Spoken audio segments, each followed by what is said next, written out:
Politics of, by, and for the people. Brought to you by the members of organized labor who work and live in your community. Hello there. This is the fifth of a series of programs whose purpose is to stimulate increased interest and political activity on the part of people who work for a living, interest in politics, interest in active citizenship. Earlier programs have pointed out that business, especially big business, has always been active and highly influential in American politics in pursuit of its own special interests. It's been demonstrated that historically, as at the present moment, the objectives of organized labor in our political life have been goals common to nearly all people. Unions we've established cannot live by collective bargaining alone. Whether to stand still or to advance, worker organizations are literally forced into political activity because the acts of legislatures condition the very environment in which bargaining may take place at all. They cut deeply into the relations between unions and employers. They govern whole areas of existence which are unreachable by labor contract.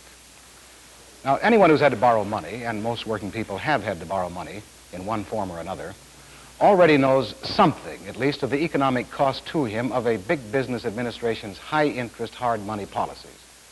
And we stress that these policies were adopted as political decisions, which have grossly favored large holders of capital over people of low or medium income. But we wonder just how many working people are even remotely aware of the cost to them of some other political decisions, decisions made in the form of tax legislation.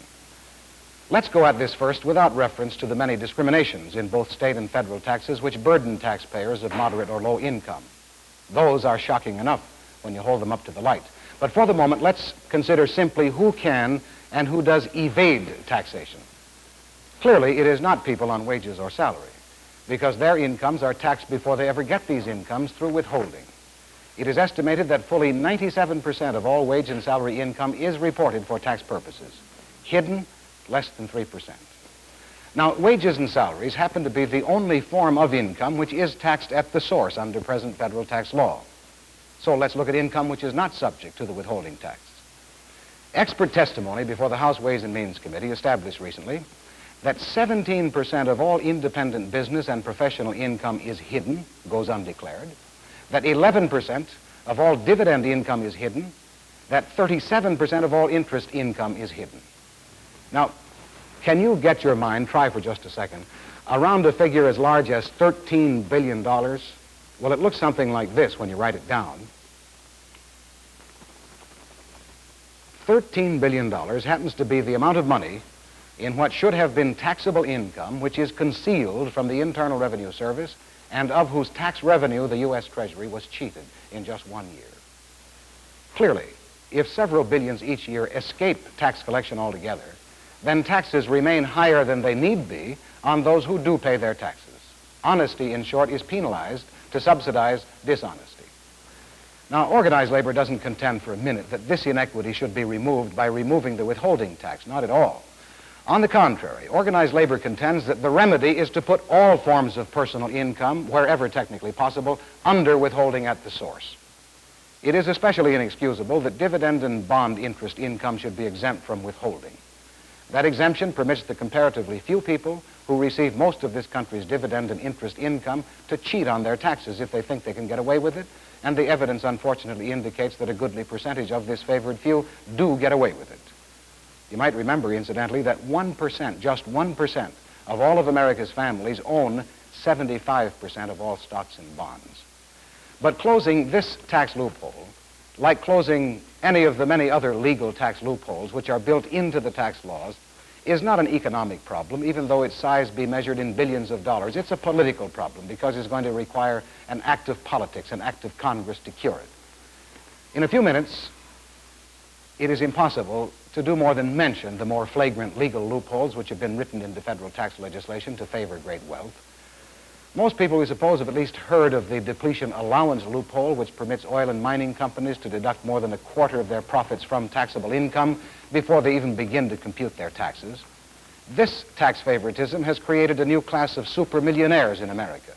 It discriminates not only against ordinary taxpayers like yourselves, but against manufacturing corporations whose investment risks may and sometimes are much greater than those of oil, gas, or mining corporations. It costs the Treasury an estimated $750 million a year in tax revenue. The capital gains loophole is another form of tax avoidance.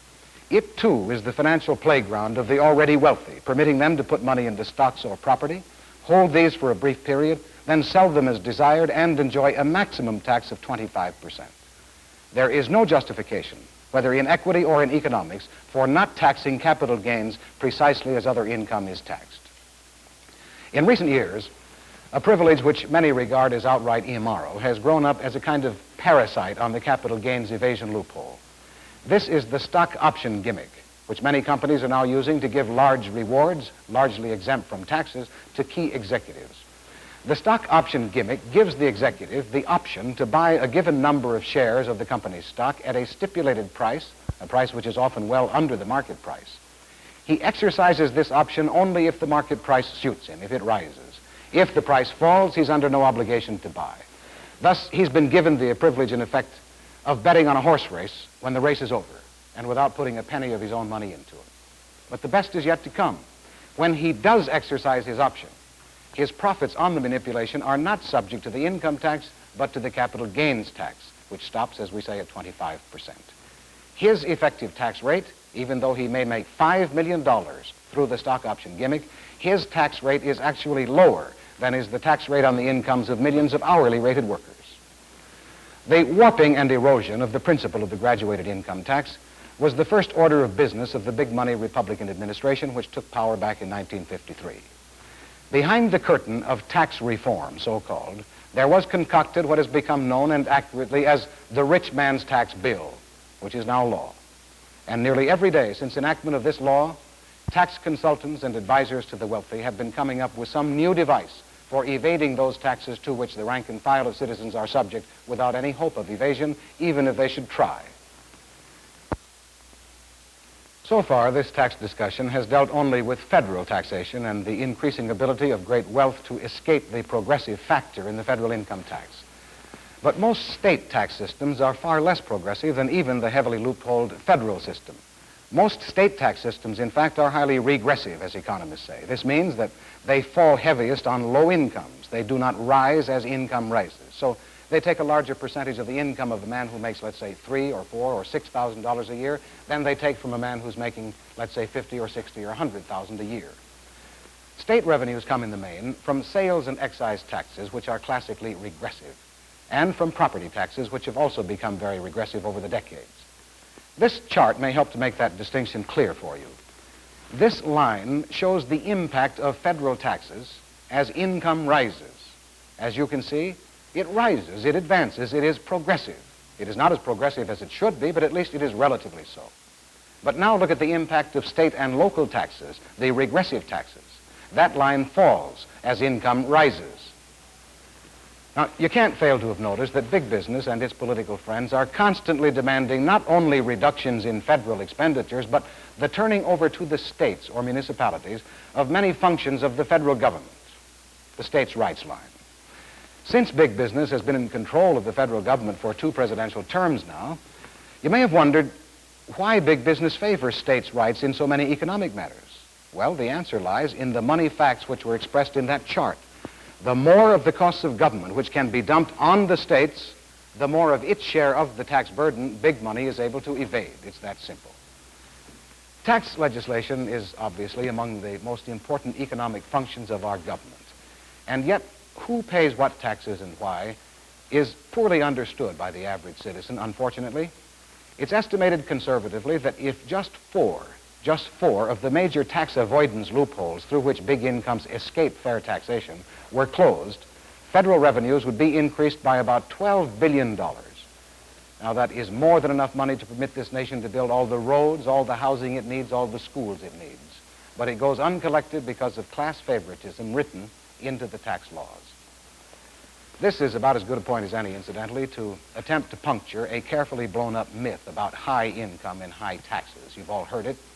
It's a myth which has been repeated 1,000 times and more in publications and which, unfortunately, is widely believed even by people who should know better. That myth, we can in all honesty call it an economic lie, is that people with incomes over a certain amount, say $200,000 a year, are in the 91% tax bracket. Such people like to say that now they are working for the government. Well, don't you believe it. Practically the reverse is true. The government, it can be said, is working for them. Take a look at this chart. These figures are for the last year for which complete facts are available. They show how many people earned over $1 million in that year. There were 268 who did. And their average income annually was $2,900,000. They paid average taxes of just over $1 million. The net income averaged $1,887,000 after taxes. This means that the average tax rate actually paid by the highest incomes in the country was 36.3%. The tax schedule, if you look at it, you probably have one at home now, does rise to 91% on paper.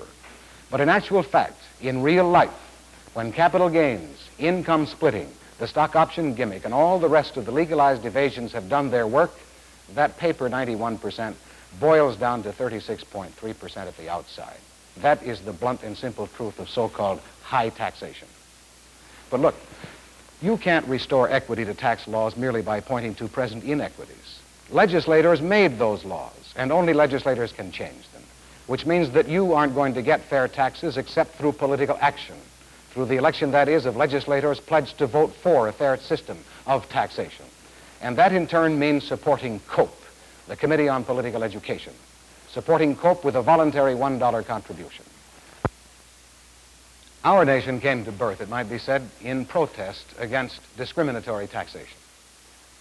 It is essential to the democratic ideal that taxes be based upon ability to pay, that the economically weak should not be obliged to support the economically powerful. A nation's tax system is its only effective instrument for preventing the growth of an economic plutocracy, which in time will inevitably strangle political democracy. It's our only tool for achieving the constant adjustment of economic means to economic ends, which is, after all, the basic business of democratic government. Progressive taxation, based upon ability to pay, does not level down, as big business likes to say. It levels up. It is not only the most efficient form of taxation, it is the only form of taxation which is morally defensible. But again, economic ends must be reached by political means, and wage and salary earners will simply have to engage far more actively in politics than ever before if fair taxation is to be restored and maintained in our country.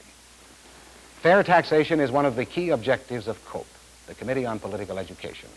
And the most effective way in which working people and their friends can help reach that objective is by contributing a voluntary $1 to COPE now. You'll receive a copy of this special publication, The Stock Option Scandal, a copy of the publication Business, Politics, and You, Labor and Politics, explaining the relationship between politics and wages and working conditions, the booklet A Positive Program for America, which outlines the legislative program of the AFL-CIO. All of these, as we say, are yours for $1.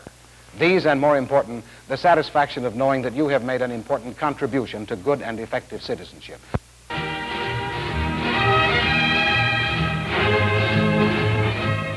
Politics of, by, and for the people has been brought to you as a public service by members of America's labor unions who work and live in your community.